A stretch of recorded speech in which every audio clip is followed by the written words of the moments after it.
이번 이혼 소송이 주목을 끄는 건 천문학적인 재산 분할 액수 때문만은 아닙니다. 일부에서는 국내 3위 대기업 SK의 지배구조가 흔들릴 수도 있다는 지적도 나오고 있습니다. 김동훈 기자, 네. 만일 노관장 측에서 재판에서 이긴다면 최태원 회장의 경영권에는 문제가 없을까요? 현재 노소영 관장의 지분은 0.01%에 불과합니다. 네. 그렇기 때문에 재계에서는 재산 분할액이 어느 정도일지 주목하고 있습니다. 만약 법원이 노 관장의 요구를 100% 받아들일 경우 최 회장의 지분은 10.71%로 내려가고 노 관장은 7.74%를 확보하면서 2대 주주로 올라서게 됩니다. 네. 하지만 최 회장의 여동생인 최기원 SK 행복나눔재단 이사장과 남동생인 최재원 SK 수석부회장 등 특수관계인 28명의 지분 21.81%만으로도 경영권 방어가 가능할 것으로 보입니다. 네. 다만 문제는 국민연금입니다. 왜 그렇습니까? 국민연금은 SK 주식 590만 주, 의결권 있는 주식 약 8.46%를 보유하고 있는데요.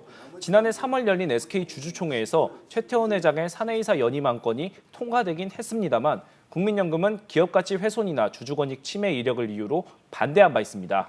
네. 김 기자, 네. 해외 투기 자본이 SK 지배 구조를 공격할 가능성은 없을까요? 과거 SK는 이 소버린이라는 해외 자본이 그룹 지배권을 두고 SK 최태원 회장 쪽과 대결을 벌인 적이 있지 않습니까? 네, 맞습니다. 최태원 회장은 지난 2005년 뉴질랜드계 자산운용사인 소버린과 지분 싸움을 벌인 바가 있습니다. 소버린은 2003년부터 SK 지분을 늘려 15%에 가까운 지분을 확보한 다음 최 회장 등 SK 경영진의 퇴진을 요구했습니다. 당시 최 회장은 독자적인 지배구조 개선안을 낸 다음 주총에서 60.6%의 지지를 얻어 경영권 방어에 성공했습니다. 김 기자, 네. 현재 SK그룹은 지배구조 개선을 준비하고 있는 것으로 이렇게 알려지고 있는데요. 이번 소송으로 인한 문제는 없을까요? SK그룹은 SK 하이닉스를 인수합병으로 활용하기 위해서 손자회사에서 자회사로 편입하는 내용의 지배구조 개편을 준비 중인 것으로 알려졌습니다. 유력한 방안으로는 SK 하이닉스의 모회사인 SK텔레콤을 사업회사와 투자회사로 인적 분할하고 투자회사를 지주사인 SK와 합병시키는 안이 거론되는데요. 네. 이렇게 되면 SK 지분을 가지고 있는 최 회장 등 특수관계인의 지분량이 낮아질 수밖에 없습니다. 그렇죠. 다만 이때도 방법은 있습니다. 어떤 방법이요? 네, 최태원 회장은 주주가치 제고를 위해 올해 초까지 자사주 7천억 원어치를 매입했습니다. 총 보유 중인 자사주 양만 1,800만 주, 총 발행량의 25.6%인데요. 이걸 우호 세력을 확보해 매각하는 방법이 있습니다. 자사주는 의결권이 없지만 우호 세력에게 넘기면 의결권이 있는 특수관계인을 확보할 수 있습니다. 앞서 소버린 사태 때도 최태원 회장은 자사주 9.7%를 하나은행에 매각해서 우호 지분을 확보한 바 있습니다.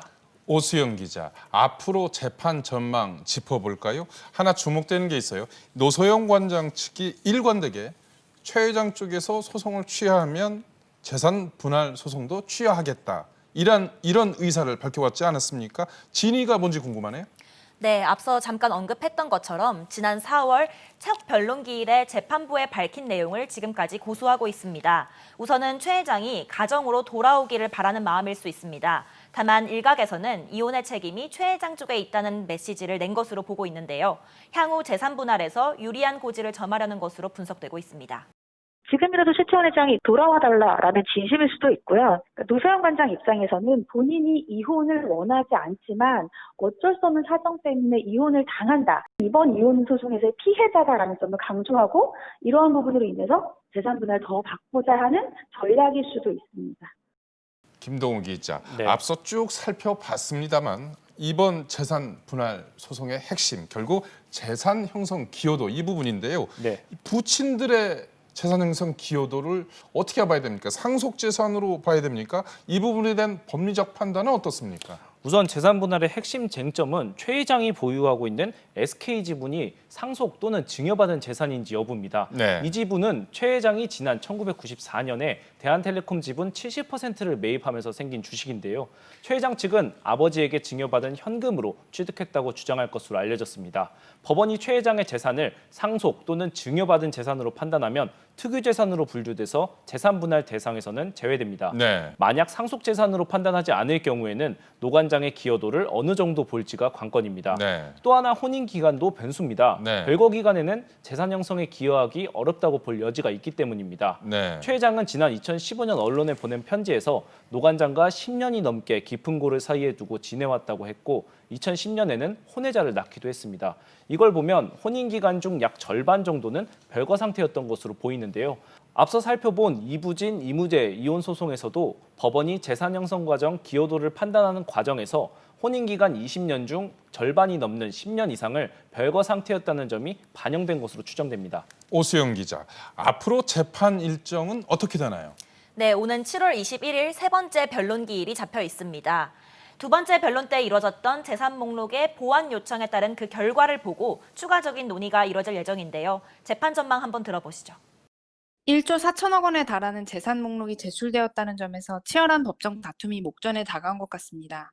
그러나 여전히 최태원 회장이 이혼 소송을 취하하면 본인 또한 소송을 없던 일로 하겠다는 입장인데요. 재산 목록 보완 요청도 하고 새로운 전관 변호사도 선임을 하면서도 이러한 입장을 유지한다는 것은 앞으로 재판과 협상 모두에서 우위를 계속해 점해 나가겠다는 강한 의지로 보여집니다.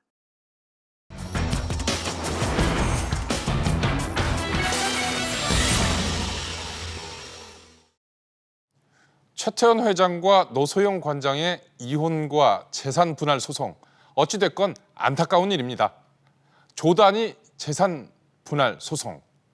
결국 쉽게 말하자면 노 관장 측의 지참금이 SK의 성장에, 최 회장의 재산 형성에 기여했느냐, 이 부분이 쟁점이 될 것으로 보입니다.